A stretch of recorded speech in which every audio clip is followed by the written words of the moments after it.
Jung discovered something twisted about refusing to grow up. It wasn't childish, it was a sophisticated form of self-torture.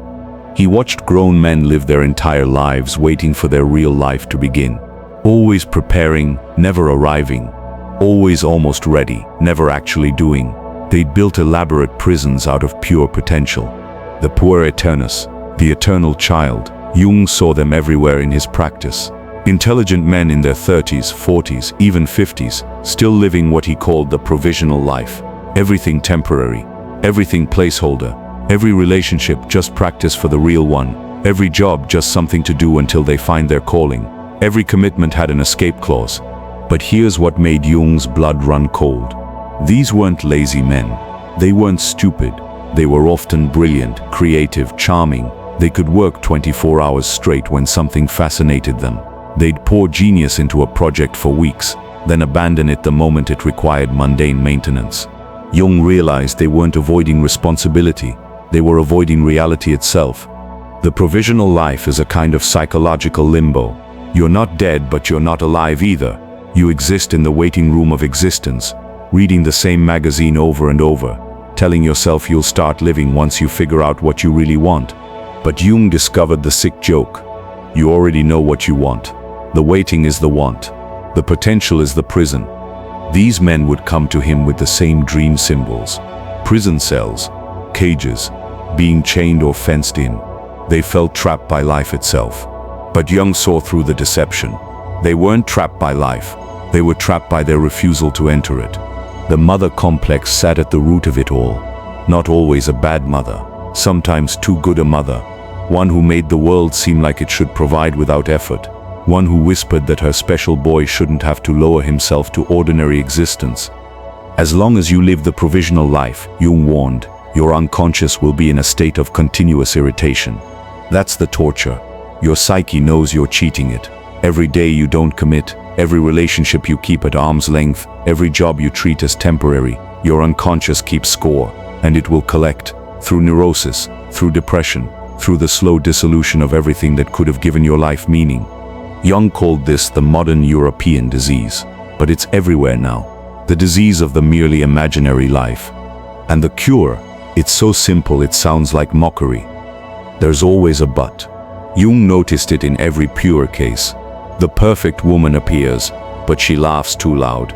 The ideal job emerges, but the commute is 20 minutes too long. The opportunity arrives, but the timing isn't quite right. This but isn't picking us. It's psychological survival, because without that but, they'd have to actually live, and living means dying to possibilities. Marie-Louise von Franz, Jung's closest collaborator, spent years studying these eternal children. She found something disturbing. They weren't just avoiding commitment, they were addicted to a specific feeling, the feeling that their real life hadn't started yet. Listen to how they talk. For the time being, I'm doing this. It's just temporary. Once I figure out what I really want. They speak like someone reading water in the middle of the ocean, convinced the shore is just beyond the next wave. The provisional life has a sickeningly sweet quality. It tastes like potential, like you're preserving yourself for something magnificent. You're not a failed artist. You're a future genius who hasn't started yet. You're not alone. You're waiting for someone who deserves you. But Jung saw what this preservation really was. Mummification. The Puer can work. That's the maddening part. When something captures their imagination, they'll work with supernatural intensity. They'll pull all-nighters, forget to eat, produce brilliance. Then the project needs maintenance. It needs routine attention. It needs what Jung called work on a dreary, rainy morning. And they're gone. They'll use any excuse. The project wasn't what they thought. The people don't appreciate them. Mercury is in retrograde.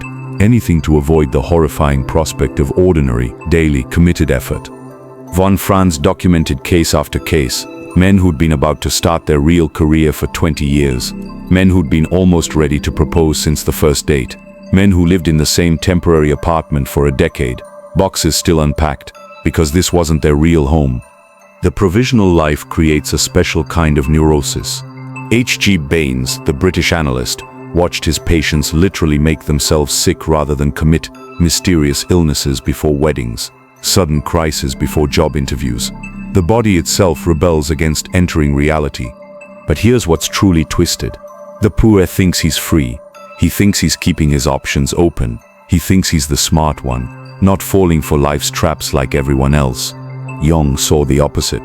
The man who won't choose is the most imprisoned of all. He's not living multiple lives. He's living no life. He's not keeping doors open. He's standing in an empty hallway, afraid to touch any doorknob. The fantasy of infinite possibility becomes the reality of infinite nothing. Jung saw the pattern everywhere. Behind almost every eternal child stood a mother, not always cruel, sometimes too kind, sometimes too perfect. That was often worse. The good mother creates a specific delusion that life should provide without effort, that nourishment comes to those who wait, that being special is enough. She doesn't mean to cripple her son, she means to protect him, but protection becomes paralysis. Jung watched these mothers in his practice. They'd say their adult sons were finding themselves. They'd pay their bills at 40. They'd explain away every failure, every abandoned project, every broken relationship. He's just too sensitive for this harsh world. The son absorbs this completely. He learns that he's above ordinary life, that regular work is beneath him, that commitment is for people who aren't special. The mother's love becomes a curse that whispers, "You don't have to grow up, you're my eternal boy." But there's another type, the devouring mother, the one who needs her son to remain weak so she can remain necessary. She'll sabotage every relationship. She'll find fault with every job. She'll create crisis after crisis that only she can solve. The son learns that independence equals abandonment, that growing up means losing love. Jung called this the mother complex, but it's really a fusion that never broke. The psychological umbilical cord still pumps poison both ways. The Puer doesn't just have a mother, he is his mother. Her fears are his fears, her anxieties are his anxieties, her need for him to stay young is his terror of aging. When he looks for a partner, he's looking for mother. When mother appears, he runs. The cycle is perfect, and perfectly insane. Von Franz documented something chilling. These men would dream of their mothers as terrifying animals, dragons, spiders, witches. The unconscious knew what the conscious mind couldn't admit. Mother was eating them alive, not with hate, with love, with need, with the unspoken contract that says, "Stay mine, and I'll keep you safe from life." The French have a term, fils à papa, daddy's boy. Jung saw these too. The father who makes life too easy, who pays for every failure, who ensures his son never feels consequence. The father who needs a weak son to feel strong. But more often Jung saw absent fathers, men who were there in body but gone in spirit, men who left the psychological development of their sons entirely to the mothers. The boy never learns how to be a man because no man ever showed him. He remains in the feminine realm, comfortable but incomplete. The mother complex creates a specific kind of man. He's charming but unreliable, creative but unproductive, full of potential but empty of achievement. He can seduce but can't love. He can start but can't finish. He can dream but can't build. Jung saw these men at 50, still waiting for mother's permission to live, still hoping she'll release them, still not understanding that the prison door was never locked. They just never tried turning the handle. Jung kept finding the same dream, different patients, same symbol, prison cells, iron bars, being trapped in cages too small to stand in. These weren't criminal men, they were eternal children dreaming of jail. And Jung understood why. The Puer experiences life itself as imprisonment. Every commitment is a cage. Every decision is a door slamming shut. Every yes murders 1,000 maybes. So they live in the maybe. They float in the realm of pure potential, never landing anywhere long enough to leave a footprint. But Jung saw the savage irony. The man who refuses to be caught is already captured. He's imprisoned by his own refusal to choose. He's not free. He's paralyzed by freedom. Von Franz called it the greatest self-deception of the Puer. He thinks he's maintaining independence. He thinks he's outsmarting life's traps.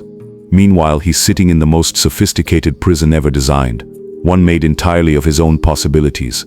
Watch how the Puer operates. He'll date 3 women simultaneously, committed to none, terrified that choosing one means losing the others. But he loses all 3. He can't go deep with any of them, because depth requires exclusivity, so he skims the surface of 3 relationships, getting the satisfaction of none. Same with work. He'll keep 5 projects running, never finishing any. He tells himself he's diversified, he's exploring options. But Jung saw what he was really doing, avoiding the moment when potential becomes actual, when the grand vision becomes the imperfect reality. The Puer lives in what Kierkegaard called the dizziness of freedom, too many choices creating complete paralysis, like standing in a grocery store aisle for an hour, unable to choose between 30 types of cereal, finally leaving with nothing, hungry and frustrated. Jung documented case after case, men who couldn't choose a career because choosing meant murdering all other possible careers, men who couldn't marry because marrying one woman meant not marrying all other women, men who couldn't even choose where to live because choosing one city meant abandoning all other cities.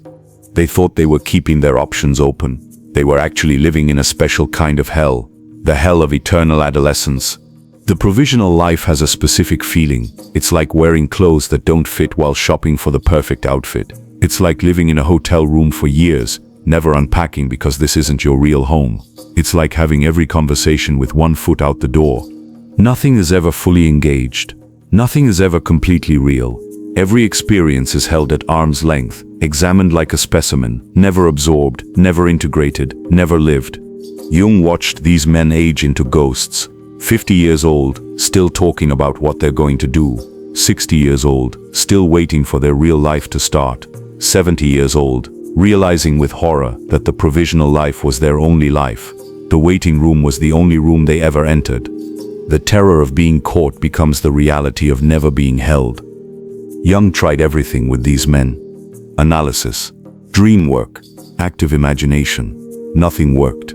They'd have insights, breakthroughs, revelations. Then they'd leave his office and return to their provisional lives.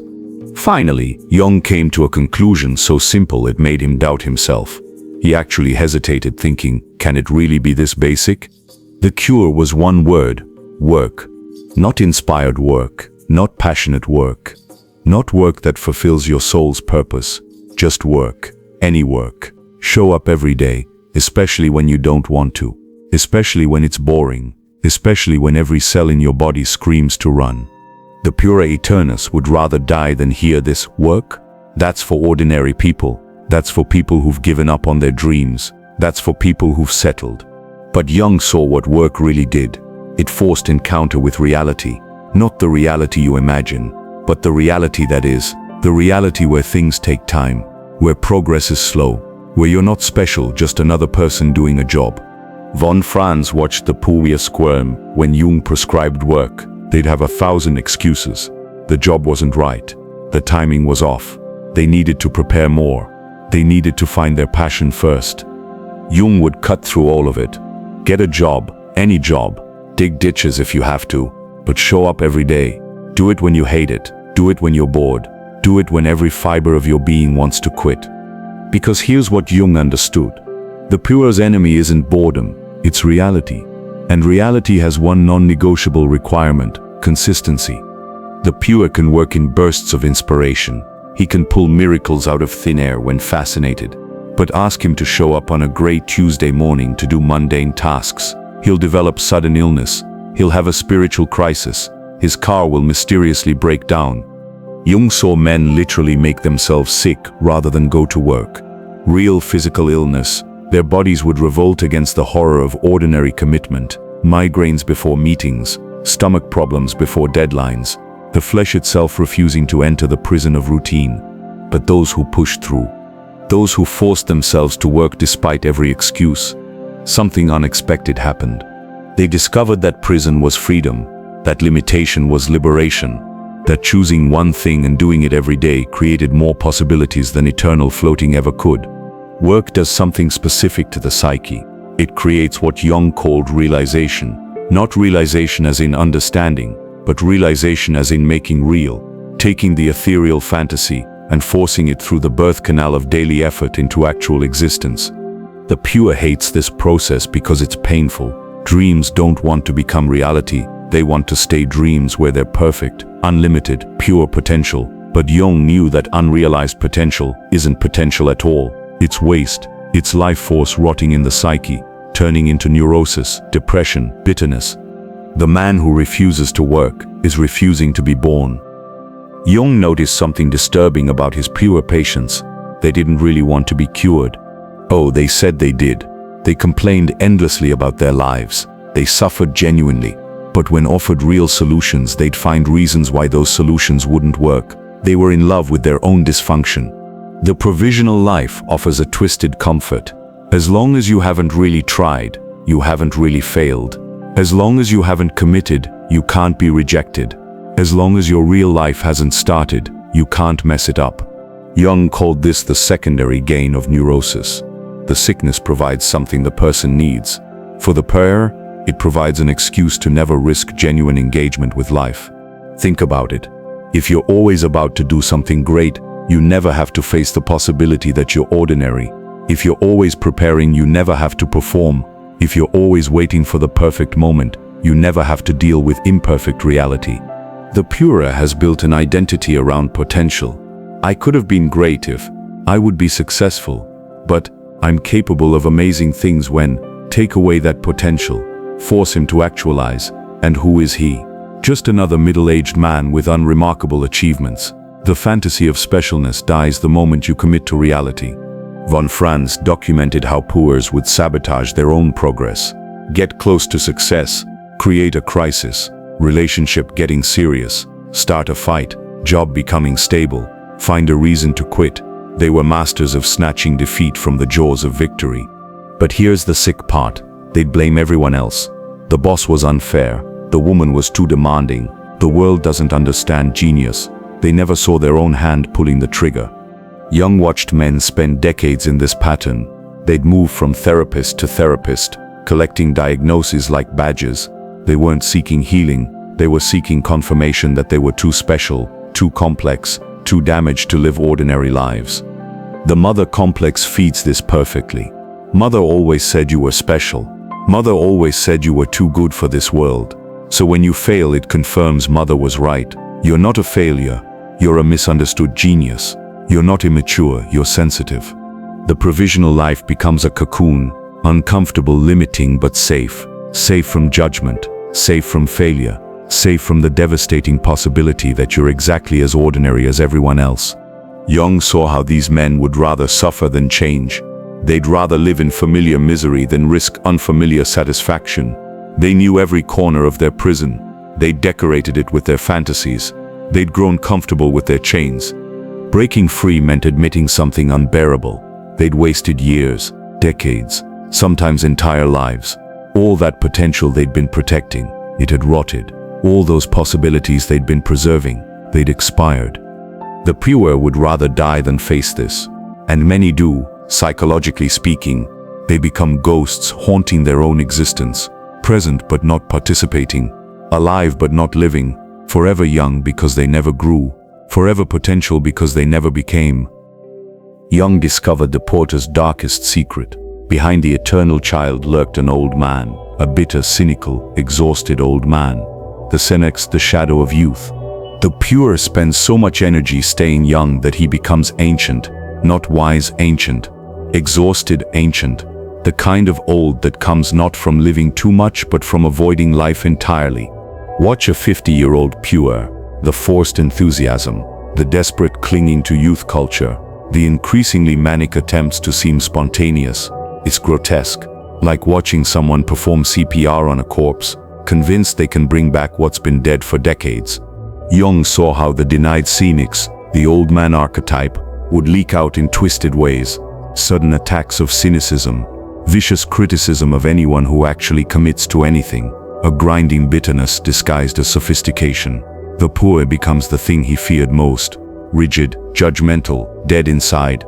But when Jung could get a Puer to face this shadow, when they finally admitted the old man living inside their eternal boy, that's when transformation became possible. Integration doesn't mean becoming the cynics, it means marrying the two. The spontaneity of youth with the discipline of age, the creativity of the child with the commitment of the adult, the wonder of possibility with the satisfaction of actuality. Jung watched the rare ones who made this transition.